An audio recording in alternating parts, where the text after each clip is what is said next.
Life Story Part 2 by Stacey Wetherwax. I remember a lot of details about my life.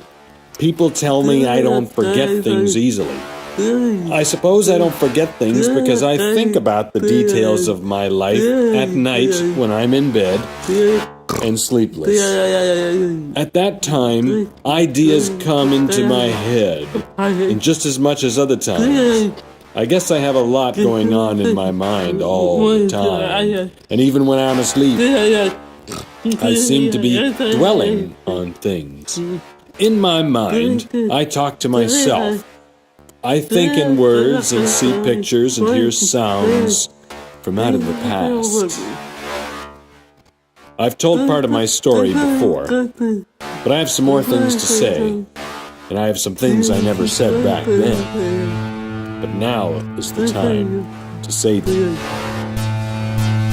Not long after I moved out of my childhood home on Lincoln Extension in Lockwood and into the group home in Sanborn, I had a new problem with my right foot.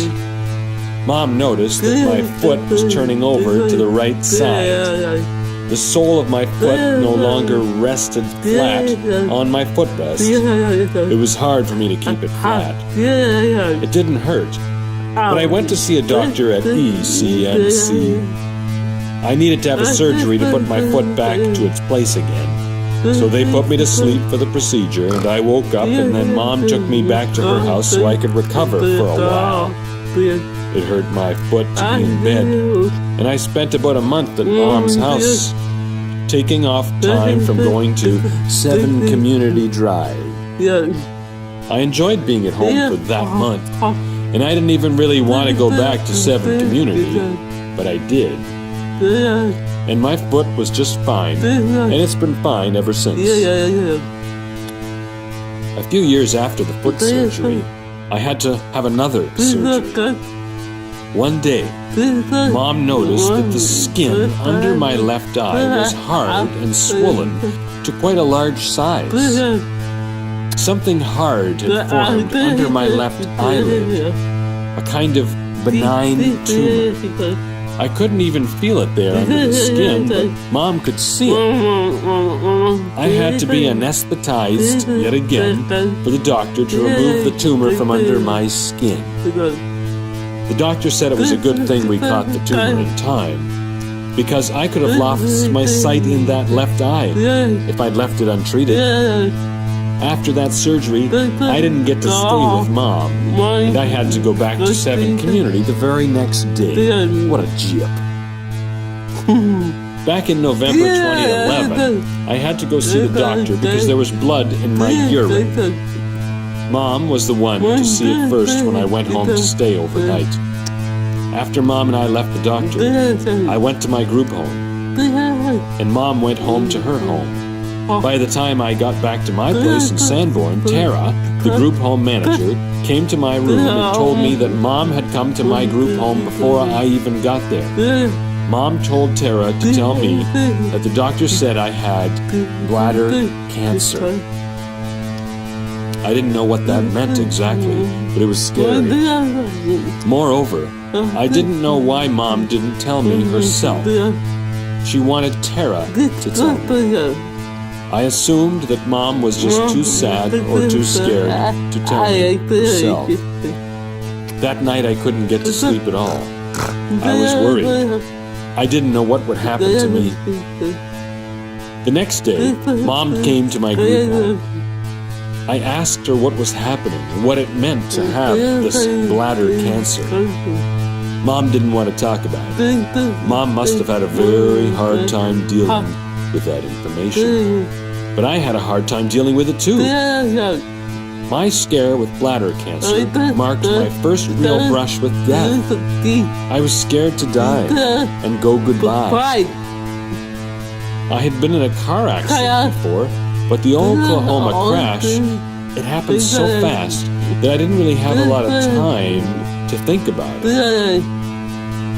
A medical scare like bladder cancer, however, gives you plenty of time to worry and think about what would happen if you died. Mom just couldn't accept that I might be sick. Losing Butch years ago had hurt her, and the thought of losing me was totally unbearable for her.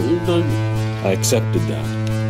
I felt a lot better and less scared about bladder cancer when I came to Brock and told Diane and Cindy in occupational therapy. I was crying, but they were there for me. Diane said that her father had bladder cancer and he was just fine now. Hearing that Diane's dad came out healthy was a great relief. I had hope again, that everything would be fine. I had to go to the hospital for a surgery, and Mom and Dad came to the hospital to be with me. I didn't even stay overnight in the hospital. I was back in my group home in bed just a few hours after the surgery. The surgery went well, as good as a surgery can be, and I had to go in for weekly chemotherapy treatments. Those hurt. But I never got sick to my stomach, and I didn't lose a single hair. I felt like myself all throughout and didn't even get tired. However, one morning just after I woke up, I had to go to the emergency room because the medication I took that day made me sick and pass out. At the hospital, they ran many different kinds of tests. Tara had to call my mom at home and tell her I was at the ER. Dad wasn't home, but Mom called him at the bar and told him what had happened to me. Mom and Dad came to the hospital to see me. Scott and Johnny came too. Mom and Dad wanted to take me home to Sanborn, but the doctor said they could not. I had to sleep over in the hospital for 3 nights and have their yucca food. I wasn't allowed to have that medication ever again. After a couple of months of cancer treatment, the doctor said that the bladder cancer was gone. However, it came back again in winter 2012. I went back for chemotherapy, and the second round of treatment got rid of the cancer again. Now, one day in September of 2012, Mom came to my group home. She told me that Dad was in the Buffalo General Hospital and that his kidneys were failing. Dad would have to go between the house and the hospital for dialysis treatments. Dad got worse.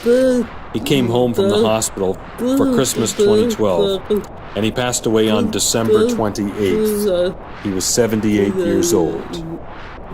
Mom couldn't tell me about the bladder cancer, nor could she tell me that Dad had passed away. Scott had to come to the group home to tell me that Dad had died. He took me home to Mom's that night. I stayed there with Mom. I was sad and scared. I was most scared and wondering what would happen if Mom ever died. As time went on, I started to heal from Dad's passing. Mom and I talked about Dad's death, and it helped to talk about the pain of loss. One day in January of 2015, Scott came to my group home in Sanborn. He told me that Mom had gotten sick and had to go to the Lockport General Hospital. Because her lungs were so bad, she had to go to Sisters Hospital in Buffalo.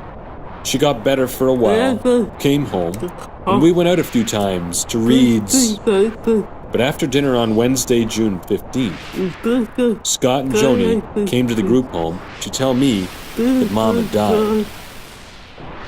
Getting over losing Dad was hard. But dealing with the loss of my mom was even harder. Mom was the one who cared for me from the beginning. She gave me life. She gave me food, shelter. She took me to medical appointments and stood up for me and taught me and took me places. She was my greatest support in life. Though Mom had trouble talking about a few things, she talked with me all the time. We talked together about almost everything. To this day, losing Mom hurts just as bad as it did the evening that Scott and Joni came to tell me she died. I don't think that hurt will ever go away. After Mom had passed away, my group home in Sanborn changed agency affiliation. Prior to Mom's passing, my home had been with the Niagara Cerebral Palsy Association. But after Mom's passing, my home joined forces with Empower. Changing agencies didn't really change the house all that much, or the people that lived and worked there, but I did get a purple t-shirt with Empower written on it, and so I consider that quite the improvement. Now, as if it couldn't get any worse after Mom passed away, I got some upsetting medical information from the doctor. I was at home, doing my usual thing around the house, when my house staff Lisa came to give me bad news. The bladder cancer came back. The next day at Brock, I went to see Diane in occupational therapy and cried with her. Diane called Cindy Snell and told her about my bladder problem. Cindy told me everything was going to be okay. And at the time it was. Yes, I had to go back to the doctor and do the treatments all over again. But after about a month of treatment, the cancer was gone again. It hasn't come back since, or so I thought. Not having Mom for this round of battle with the cancer was hard, and I'm thankful I had Cindy and Diane and Kendra and my friends to support me.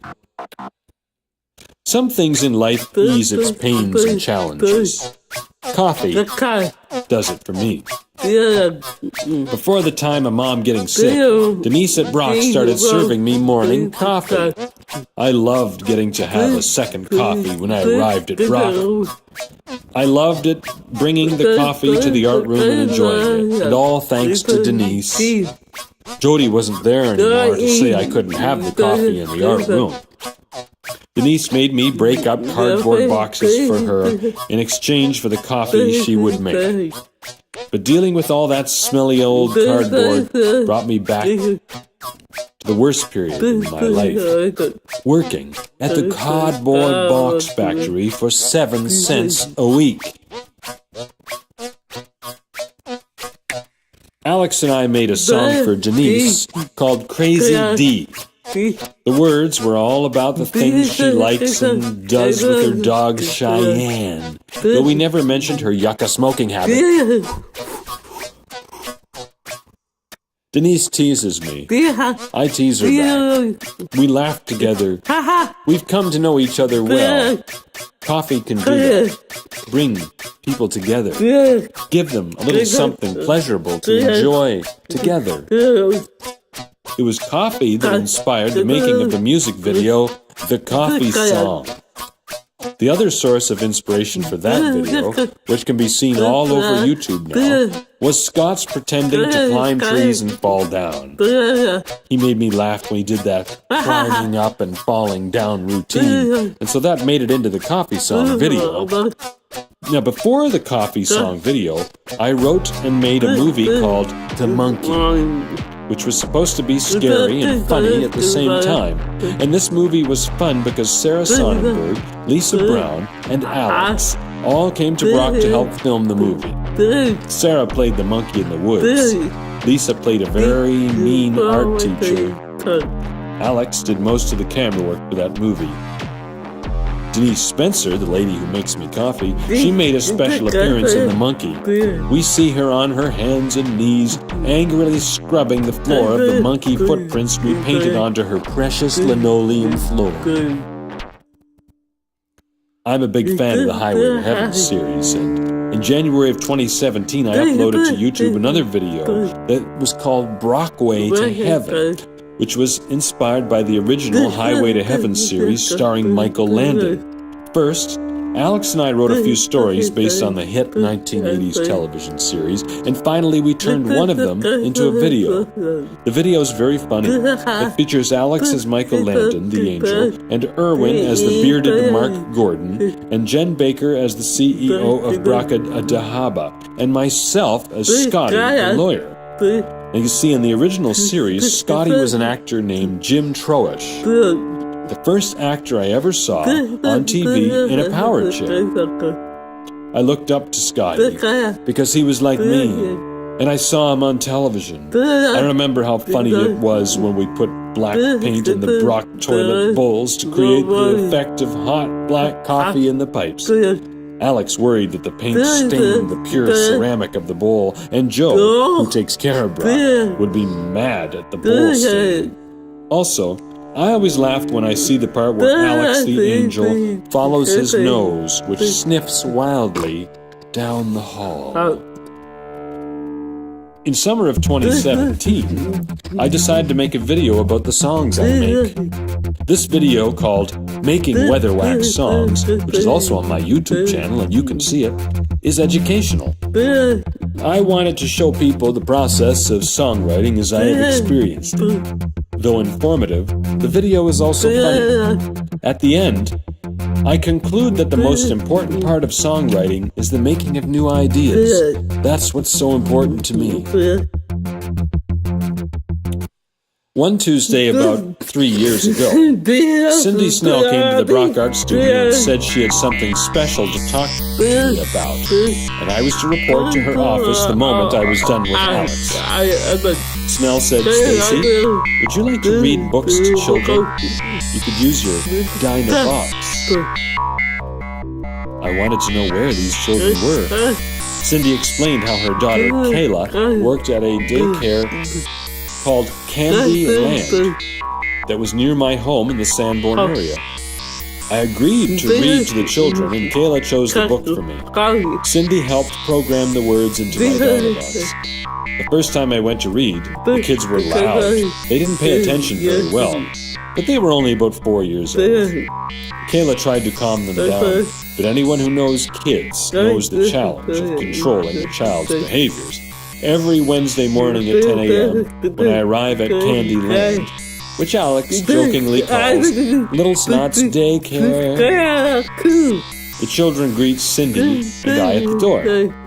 I do like reading to the children, even if they don't always listen, because I like having somewhere to go with Cindy Snell. The day came when I stopped using my Dynavox as a communication device and instead using my iPad, which is much easier for me to use. Kendra at Technology Today at Tonawanda helped buy and install an iPad program called ProQuo2Go.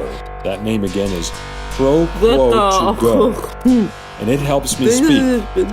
Kendra, Cindy, Tara, Scott, and I all meet together, and we decided to retire my beloved Dynavox to the metal cabinet in the Brock art room, where it rested just until recently on a shelf in Alex's way. Now I use the iPad for reading stories, for communicating, for sending emails and checking Facebook, visiting YouTube, doing my writing and research homework.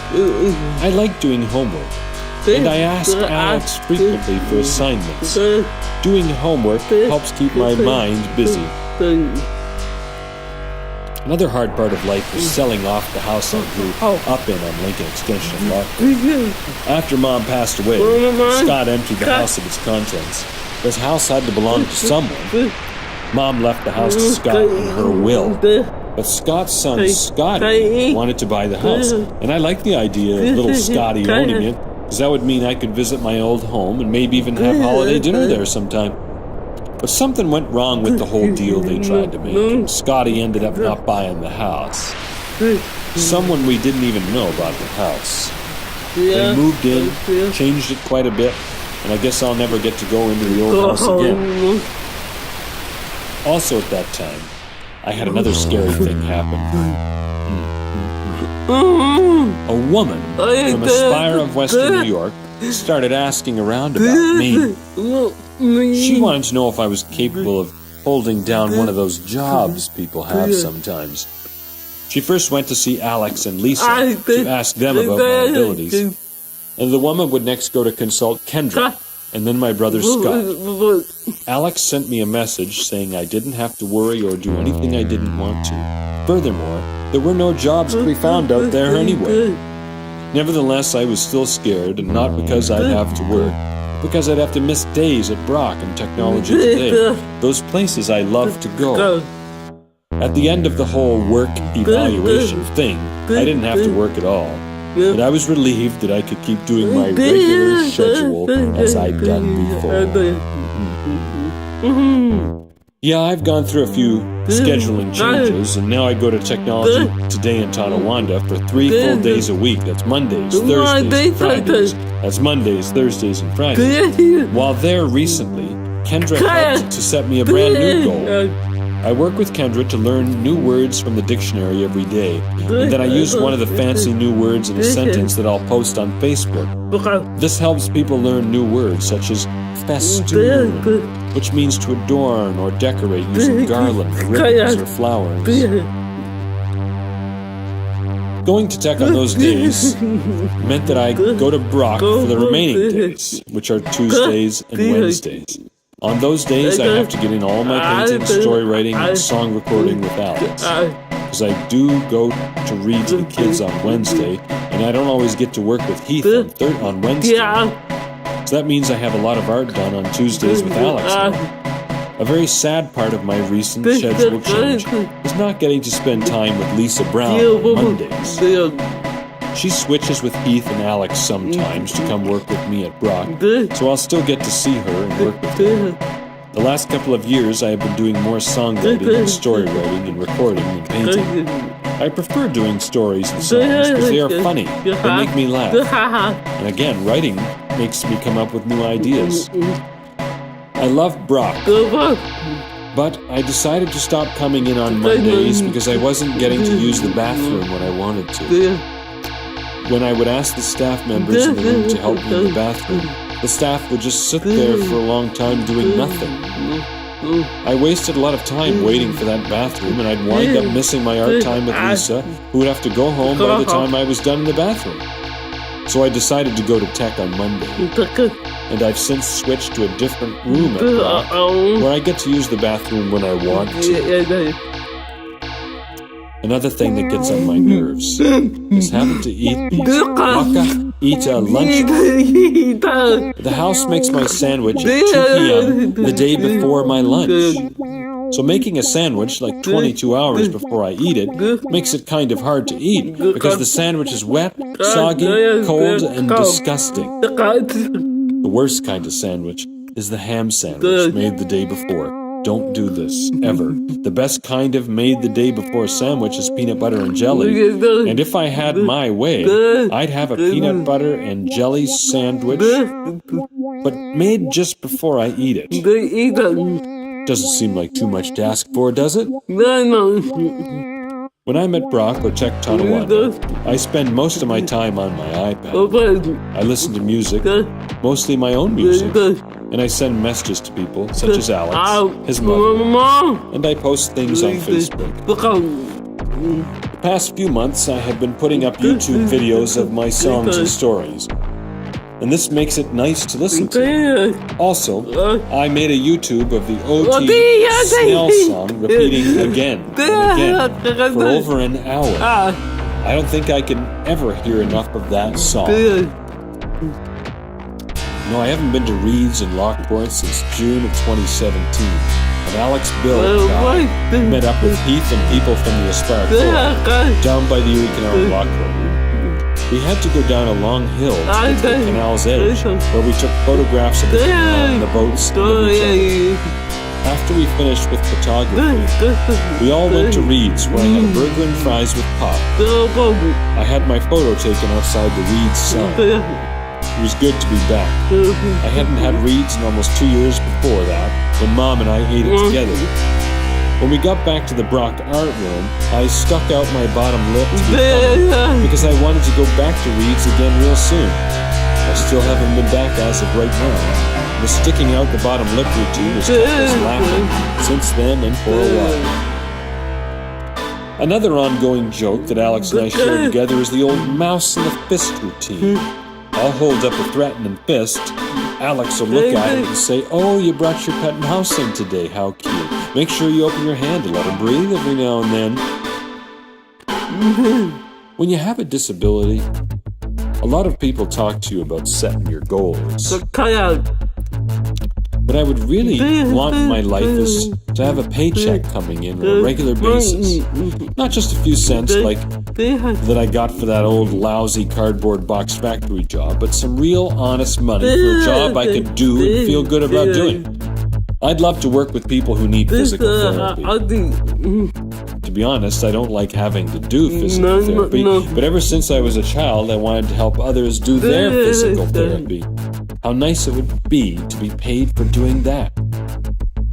2 other dream goals I have are to take a trip somewhere and to drive myself to and from the places I need to go every day. I'd like to get back to Vegas again, as it has been my favorite place in the world to go. I don't like taking Aries transportation to and from Brock, because they don't always come on time. It's just not a fun ride at all. They don't let me play my music on the bus. I imagine how much fun it would be to just drive myself to where I need to go, blast my songs through the stereo with the windows down. I would let everyone on the highway hear the Snell song. Oh, of course. The best thing in the world would be to drive myself to Vegas.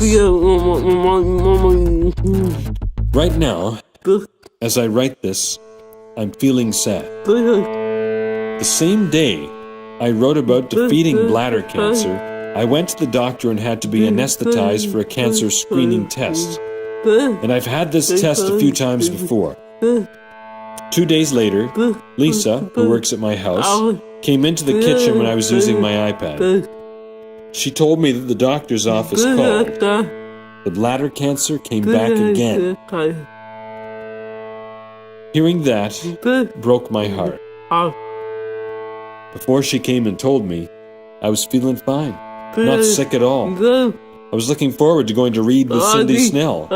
She was the first person I told the very first time the bladder cancer had attacked me, and that night I had trouble sleeping. I had so much on my mind. The next day I saw Cindy, and we talked, and that helped. Cindy has been my helper since the first time I had the bladder cancer. On Thursday, I sent Alex an email to tell him. He got confused because we had just been writing about it. He thought I had remembered something about the past that we were going to put into the story. But when I saw him on Tuesday, he understood. We had a coffee. We talked about the importance of drinking more water so my kidneys and bladder can be cleaned out more often. Alex went on the Brock computer and ordered a purple water cup for me to drink from. On Friday, I have to go to the doctor at 10 a.m. I'll have to go back to the same place that I had chemotherapy treatment before. This treatment worked to get rid of the cancer 2 times now. Friday will mark the 3rd time. For the next 6 Fridays, I will have to go for chemotherapy and miss technology today with Kendra. Treatments only take a few minutes, they're not that long, but I will have to stay home the rest of the day, because I'll need to be close to the bathroom. I wish I didn't have to go for those treatments. The worst of it is the pain of setting the whole thing up. Spending the day at home is so boring. On Tuesday, Alex and I learned a few things about bladder cancer and what causes it. I didn't know this before, but eating fruits and vegetables and drinking water helps clean out the kidneys and the bladder. Cancer cells are cells that don't have a lot of oxygen in them. Water and vegetables and the air we breathe has oxygen in them. I'm going to make sure this cancer never comes back again. I'm going to drink water and flush out myself every day like I'm the Erie Canal. I'm going to be better than ever.